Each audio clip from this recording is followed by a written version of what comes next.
you mentioned kind of finding your circle, and I know a lot of you have some like random, not random, but like you have some like specific songs with specific artists, but you have a lot of features with Apollo is obviously on the hot Yeah, the hot streak, he's on and then Drew Apollo. Matt is on like a bunch of singles as well. Was that just like came to be, or were you like already friends with these guys before? How did that come to be? So I forget how I met Apollo, but he lives in where I went to college. So, but he's Apollo is I think 4 or 5 years younger than me. So when I met him, he was like 17, and he sold me.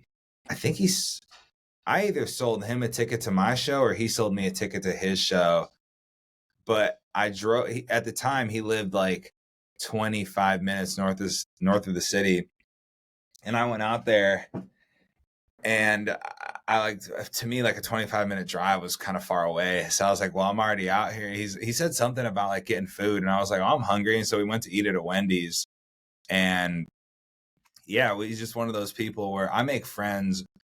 I wouldn't say I have like the biggest friend group, but the friends that I do have, right off the bat, I know if you're gonna be like a close friend, probably. And he's just a nut, dude. I mean, he's like the, I don't want to say not little brother in the sense as I'm like little brothering him, but like he's like a little brother that I never asked for, but I just got You stuck just with. got yes. He's one of my best friends, dude.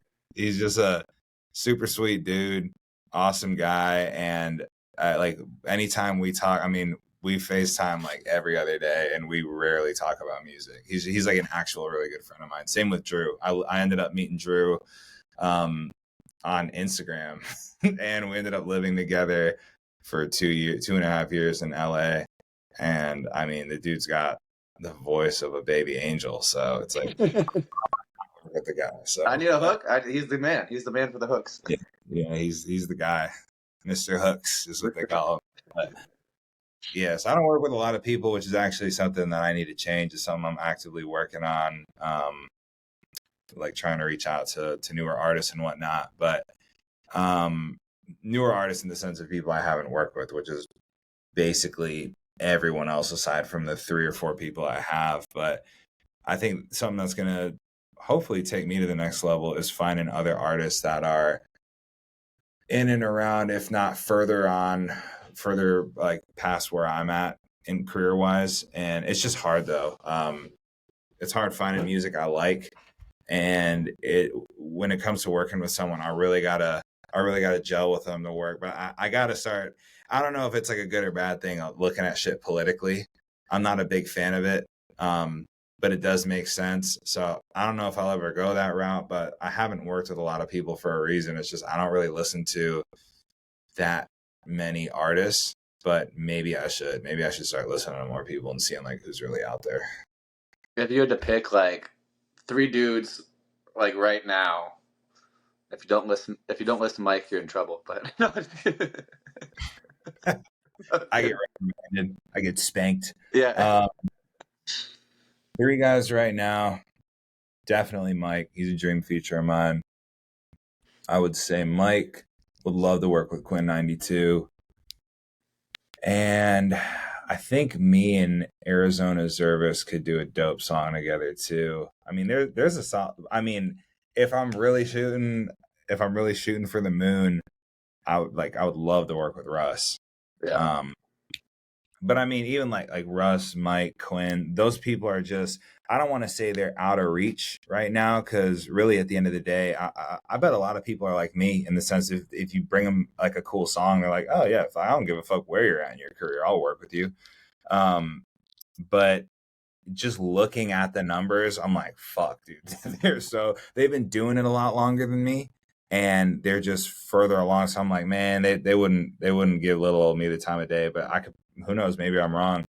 But would love to work with Ed Sheeran too. He's probably my favorite artist, all time favorite artist. But yeah, I'd say Russ and Mike would probably be the top two for Yeah. sure.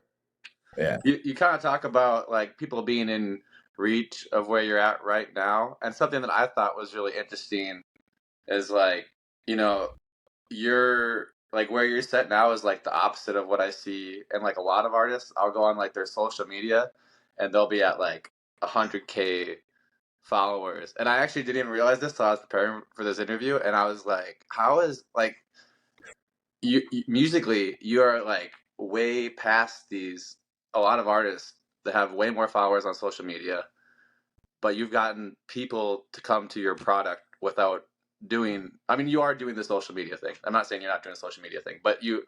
that hasn't been the main focus, that you've managed to succeed with the music stuff. Yeah, no, I completely get what you're saying. I agree with you. I just neglected posting for a really long time because I don't like being on my phone all the time. I was literally was just having this conversation with a business partner of mine today. I do not like social media. I love the interaction. I think it's so I don't okay, I don't want to say I don't like social media. I don't like being glued to my phone.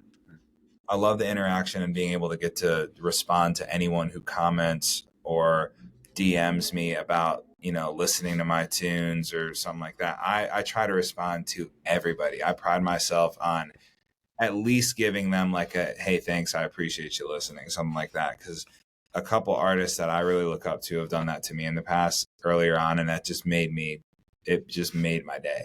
So I was like, man, I'm gonna vow to, like, as long as I can, which will hopefully be forever, just respond to everyone I can. It takes like a couple minutes out of my day to do so too. But when it comes to editing content, posting, and no matter who you are, if unless you're just like got fucking titanium skin or whatever, and you don't let any of that get to you, I'm a big analytics guy. So if I post something and it doesn't do as well as I think it should, that's going to get to me. And then if I do it multiple times a day, that's going to get to me even more. And then, because like no amount of attention is ever enough when you're coming up. You post something, it gets 500 likes. You're like, whoa, this is cool. And then the next one, you're like, well, this should get like 525, right? Wrong. It gets like 50. You're like, bro, what the fuck is what? Yeah.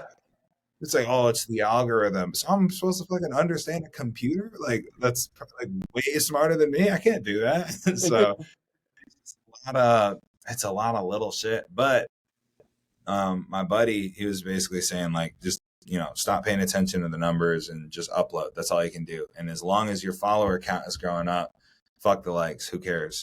And I've been trying to adapt that mindset moving forward, and I think it's definitely working. I mean, I've been trying to post like twice a day on TikTok and maybe once every other day on Instagram. And I've been consistent. I've seen growth. I've always been on the slow path of growth, and I'm cool with whatever. I'm cool with any growth. That, I mean, I make songs out of this room that I'm sitting in right now. So if I can make a song out of my bedroom, upload it, and people care, that is fucking awesome. That is never not going to be cool to me.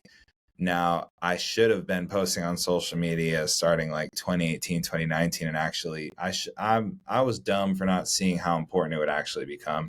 Even when everything with the pandemic and people were going viral on TikTok, I still was like, this shit's probably going to be gone in like a year. When everything goes back to normal, no one's going to care about this. And I could not have been way more wrong than I was. But I think I'm a musician. I make things that people hear. So I would much rather take my 24,500 followers on Spotify over, 100 followers on Instagram, and then no one gives a fuck about what I'm actually making. Like, I'm a musician. People should care about what I'm sonically doing, not how I look, not what I'm up to on a day to day. Not to say people shouldn't care, but what should be the main focus is my product that I'm making for you to listen to, if you want to listen to my music. So yeah, I don't know. I don't really get the whole, like, you're popping on social media, but then you go and you have like a tenth of your, you got like 1 million followers on Instagram, but you have 50,000 people listening to you on Spotify. Like, that convert, what the fuck is going on? I would much rather have it the other way around. You're fucking dumb if you don't want it the other way around. Your product, the whole point of the Yeah, yeah. So it doesn't really make sense to me, but I understand how important it is, and I like editing the videos. I shoot if my girlfriend doesn't shoot it, I'm shooting everything myself and editing everything on my phone. And yeah, I mean, I've been getting a little bit quicker with it, but it's just one of those things that you don't have to like every part of the process. There's parts of the process that you can be like, I'm not, I'm not too keen on this, but as long as if it helps in the overall growth, it's just something you got to shut up and get done. So it's not my favorite part of the day, but I got to do it,